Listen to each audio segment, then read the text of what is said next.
Hello दोस्तों, स्वागत है आप सभी का डीपीपी नंबर 2 के डिस्कशन में। तो डीपीपी नंबर 2 अपन डिस्कस करने वाले हैं। इससे पहले आपने होमवर्क क्वेश्चंस मेरे हिसाब से अटेम्प्ट कर लिए होंगे, नहीं किए तो करिए। और जो वीडियो सॉल्यूशन अपलोड हो चुका है जो भी होमवर्क के क्वेश्चंस का था, पहले वो करना है, देन फिर आपको डीपीपी पर आना है। ठीक है, लेक्चर नहीं देखा है तो लेक्चर देखना है। लेक्चर 3 के बाद ही डीपीपी 2 अटेम्प्ट करें, लेक्चर 4 के बाद इवन ढंग से क्वेश्चंस तब होंगे जब आप लेक्चर 4 के बाद डीपीपी 2 और 3 अटेम्प्ट करोगे। तो इस चीज को ध्यान में रखना है।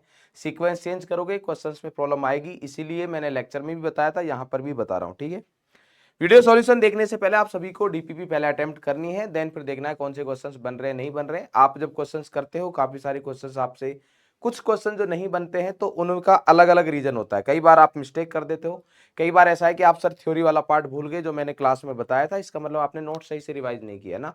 तो वो चीजें देखिए, कुछ क्वेश्चंस अच्छे भी होते हैं, ऑब्वियस सी बात है, जो नहीं बनेंगे। चलिए स्टार्ट करते हैं इसी बात पर। PO4 3 माइनस में पी की SO4 2 माइनस में सल्फर एंड Cr2 7 2 माइनस में क्रोमियम की ऑक्सीकरण अवस्था क्या होगी। तो अपन कैलकुलेट कर सकते हैं वही सेम। यहां पर कितना आएगा, x गुणा 1 प्लस माइनस का 2 गुणा 4 बराबर माइनस का 3। तो यहाँ पर x बराबर आ जाएगा 5।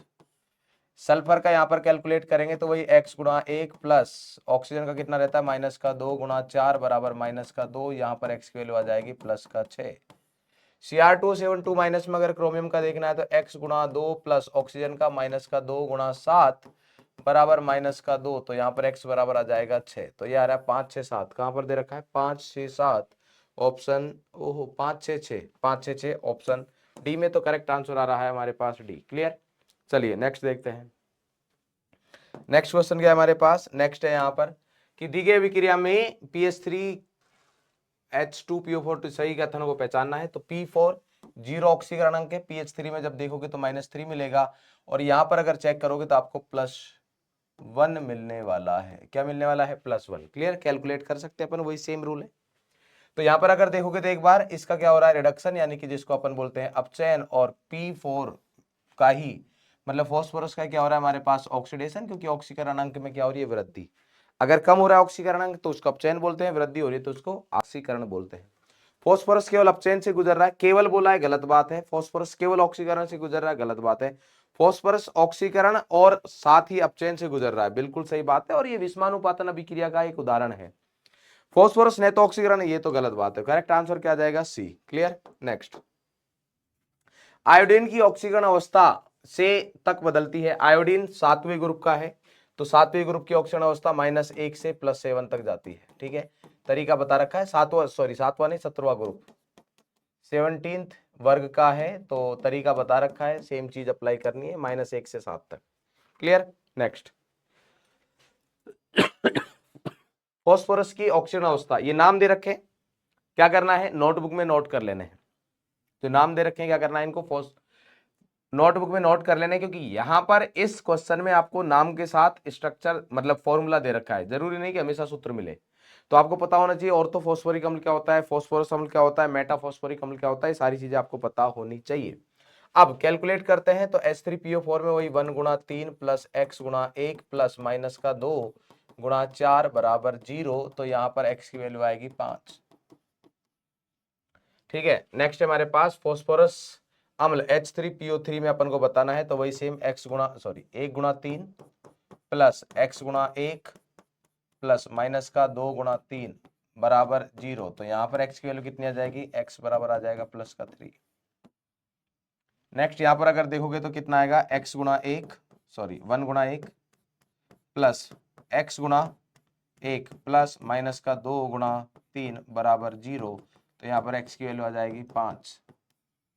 -6 + 1 -5, राइट साइड में जाएगा तो प्लस का 5 हो जाएगा। H4P2O7 में 1 गुणा 4 प्लस x गुणा 2 आएगा, क्योंकि 2 फॉस्फोरस है, प्लस माइनस का 2 गुणा 7 बराबर 0।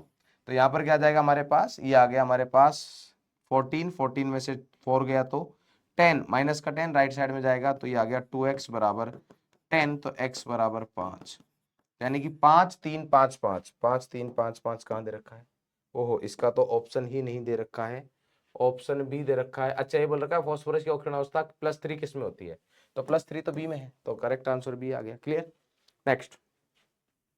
ब्लीचिंग पाउडर में क्लोरीन की औसत ऑक्सीजन अवस्था क्या है?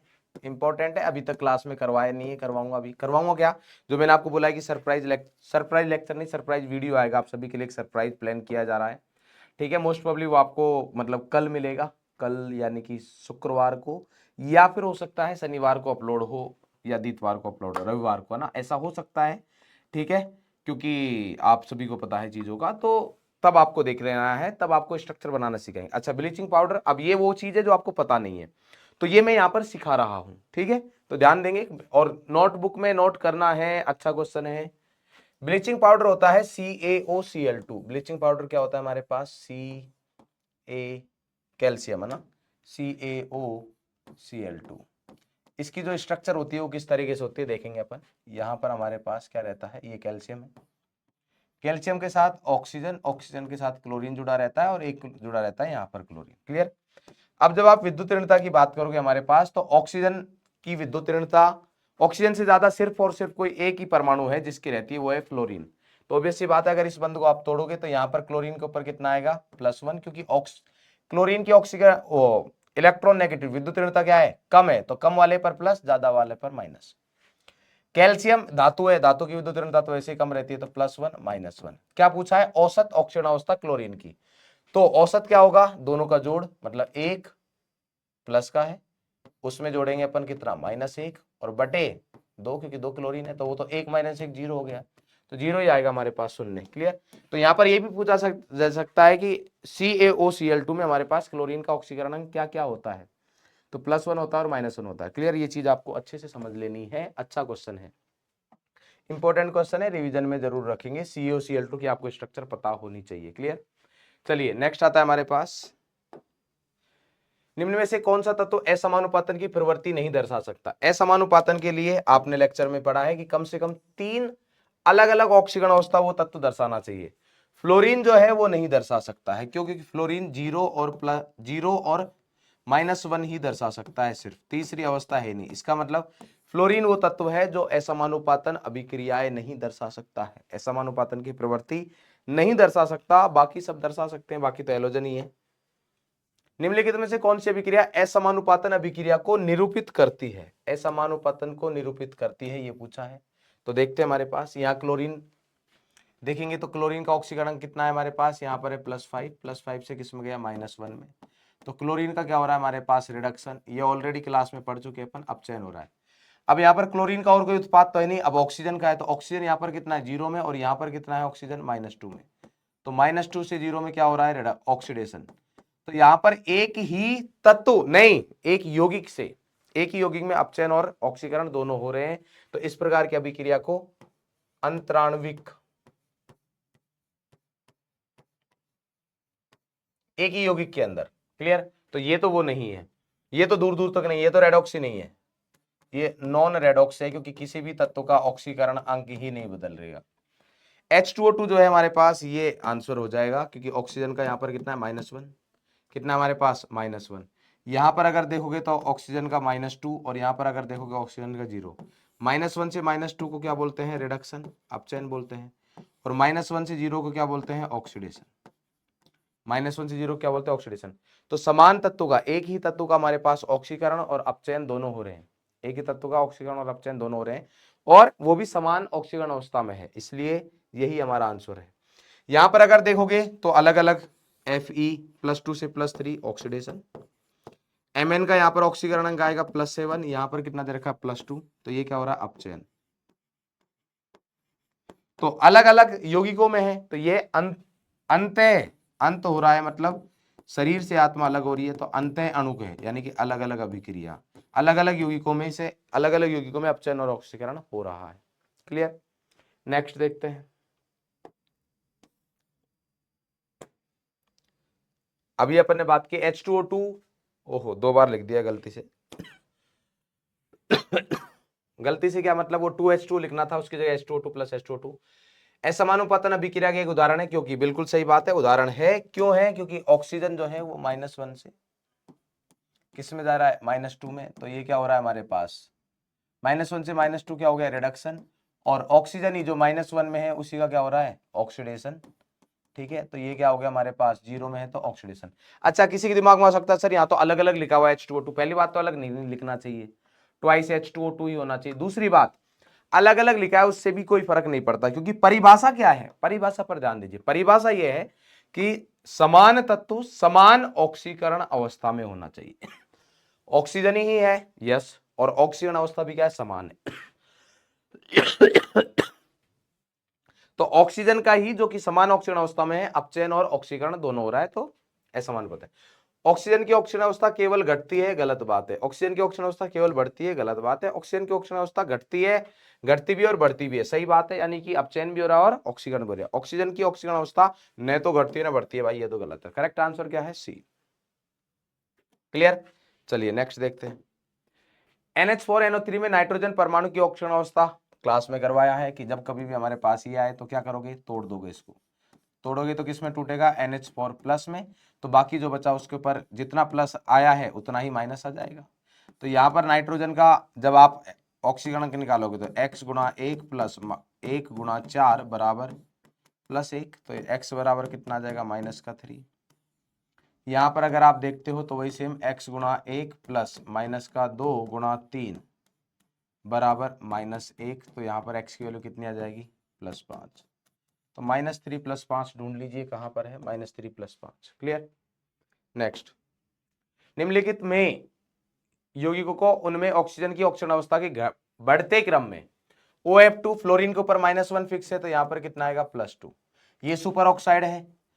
कैसे पता चला, क्योंकि के ऊपर इसका जब ऑक्सीकरण निकालने जाओगे तो निकाल सकते हो रूल के अकॉर्डिंग। कैसे निकालोगे, के का कितना होता है, फिक्स है 1 × 1 प्लस ऑक्सीजन का x गुणा 2 बराबर 0, तो यहाँ पर x की वैल्यू कितनी आ रही है, -1/2, तो ये आ गया -1/2। ये परऑक्साइड है BaO2, क्यों, क्योंकि बेरियम किसका है, सेकंड A ग्रुप का, तो इसके ऊपर +2 फिक्स है, तो 2 ऑक्सीजन के ऊपर -2, तो एक ऑक्सीजन पर कितना आएगा, -1, एक ऑक्सीजन पर बोला है मैंने। क्लियर है, तो ये आ गया हमारे पास। तो अब देख लीजिए हमारे पास कितना आ रखा है, बढ़ते क्रम में बताना है अपन को, बढ़ते क्रम में। तो -1 किस में है, BaO2 में। O3 तो हमारे पास सेम ही एटम है, तो हमारे पास क्या आएगा भाई, -1 कहाँ दे रखा है, -1 BaO2 में, यस सबसे कम। उसके बाद BaO2 में कहाँ दे रखा है यार, ये ऐसे दे रखा है, हाँ सबसे कम BaO2 में -1, KO2 में -½ उसके बाद O3 0 देन +2, तो आंसर क्या आ जाएगा, बी। अरे सही है ना, -1 -½ 0 +2 बढ़ते क्रम में। नेक्स्ट, KO3 अभी बात की ऑक्सीजन की ऑक्सीजन अवस्था, तो K का फिक्स ऑक्सीकरण अंक होता है सॉरी, फिक्स है, बोल रखा है। फर्स्ट ए का कोई भी धातु है हमारे पास, वो किसी यौगिक में +1 ऑक्सीकरण अवस्था ही रखेगा। इसको ओजोनोइड बोलते हैं, वैसे ओजोनोइड लिखना हो तो लिख लीजिए, ओजोनोइड बोलते हैं हमारे पास। ठीक है, लिखना है तो लिख लीजिए, बाकी कोई दिक्कत नहीं। तो 1 × 1 प्लस x × 3 बराबर 0, तो x की वैल्यू कितनी आ गई, -1/3, तो -1/3 ये दे रखा, -1/3 जिसको क्या बोल सकते हैं, -0.33। और Na2O2 में एक बच्चे ने बोला भी था, मेरे को लिख के भेज रहा है कि सर यहाँ तो +1 आनी चाहिए ना भाई, क्यों आएगी +1 में, Na का कितना होता है, 1 × 1 कितने हैं, 2 प्लस x × 2 बराबर 0, तो x की वैल्यू कितनी आ गई है, -1 आ जाएगा। कैसे, ये इधर जाएगा -2, फिर 2 से भाग देंगे -1, तो ये आ गया डी। क्लियर, चलिए लास्ट क्वेश्चन है, अच्छा क्वेश्चन है, इसमें मिस्टेक की होगी आप लोगों ने। BaH2PO2 का होल ट्वाइस में P की ऑक्सीकरण अवस्था, अब ध्यान से देखो, Ba जानबूझ के दिया है क्वेश्चन, क्लास में करवाया नहीं है जानबूझ के, बट ऐसा नहीं है कि आप कर नहीं सकते। ये वो क्वेश्चन है जो एप्लीकेशन वाला पार्ट है, जो दिमाग लगाएगा वो ये क्वेश्चन बहुत आसानी से कर लेगा। ये दे रखा है हमारे पास। अब इसमें से आपको किसका ऑक्सीकरण अंक पता है, बेरियम का, इसका तो फिक्स है, तो आप चाहे तो सूत्र से लगा लो, जैसे भी करना है। क्या करोगे, देखो यहाँ पर क्या होता है, मतलब जो अपन तरीका होता है, Ba का फिक्स है 2 × 1 प्लस हाइड्रोजन का कितना रहता है हमारे पास, हाइड्रोजन का रहता है 1, तो 1 गुणा चाहे तो 4 कर लो, क्योंकि यहाँ पर 4 है, या फिर ऐसे करो, यहाँ मंझला ब्रैकेट लगा दो, तो 1 × 2 प्लस x × 1 प्लस -2 × 2 और मंजिला ब्रैकेट क्लोज और गुणा 2 क्यों, क्योंकि ये 2 है ना, इसका होल ट्वाइस है, और बराबर 0। तो यह गया 2। अब इसको 2 से गुणा कर दो, 2 प्लस 2 दूनी 4 प्लस 2x और माइनस का 8 बराबर 0। तो 4 2 6 माइनस 8, 2x बराबर, ये आ जाएगा हमारे पास प्लस का 2, तो x बराबर +1। तो आंसर आ गई। एक तो ये मेथड है, दूसरा मेथड भी हमारे पास क्या है कि ये मेरे को पता है कि बेरियम के ऊपर कितना है +2, तो आप इसको ऐसा भी कर सकते हो कि बेरियम के ऊपर अगर +2 है तो ये जो एनायन है, मतलब बाकी का जो पार्ट बचा हुआ है कौन, H2PO2, बेरियम को हटा दो, का होल ट्वाइस के ऊपर 2 माइनस का होगा, क्योंकि कुल मिला के तो उदासीन है। तो इन 2 के ऊपर 2 माइनस है, तो एक के ऊपर कितना होगा, H2PO2 के ऊपर माइनस। बस ये क्वेश्चन है, इसमें फॉस्फोरस का ऑक्सीकरण अंक निकालना है। तो निकालोगे तो कितना आएगा, 1 गुणा 2 प्लस x गुणा 1 प्लस माइनस का 2 गुणा 2 बराबर -1। तो कितना आ जाएगा, x बराबर +1। डन। तो करेक्ट आंसर क्या आ गया हमारे पास, वही सेम सी है। क्लियर। इसी के साथ हमारा डिस्कशन कंप्लीट होता है। आई होप आपको सारी चीजें अच्छे समझ में आ गई होंगी। बढ़िया तरीके से पढ़ाई करते रहिए, मस्त एकदम जबरदस्त तरीके से हेल्थ का ध्यान रखिए और लगे रहिए, रुकना नहीं है। कोई भी चीज टफ लगे पढ़ो, नोट्स रिवाइज करो, कॉन्सेप्ट देखो और उस क्वेश्चन को थोड़ा ज्यादा टाइम दो, 2-3 बार रिवाइज करो, अपने आप से आएगा। हर चीज आसान नहीं होगी, ये फिक्स है। अगर आपको आपकी मंजिल तक पहुंचना है तो हर चीज आसान नहीं होगी। अगर हर चीज आसान लग रही है इसका मतलब आपको बहकाया जा रहा है, कहीं ना कहीं दिक्कत आएगी, ये आनी चाहिए। ठीक है, तो मिलते हैं नेक्स्ट क्लास में, तब तक के लिए हंसते रहे, मुस्कुराते रहे, स्वस्थ रहे, पढ़ाई जरूर करते रहे। Thank you, love you all.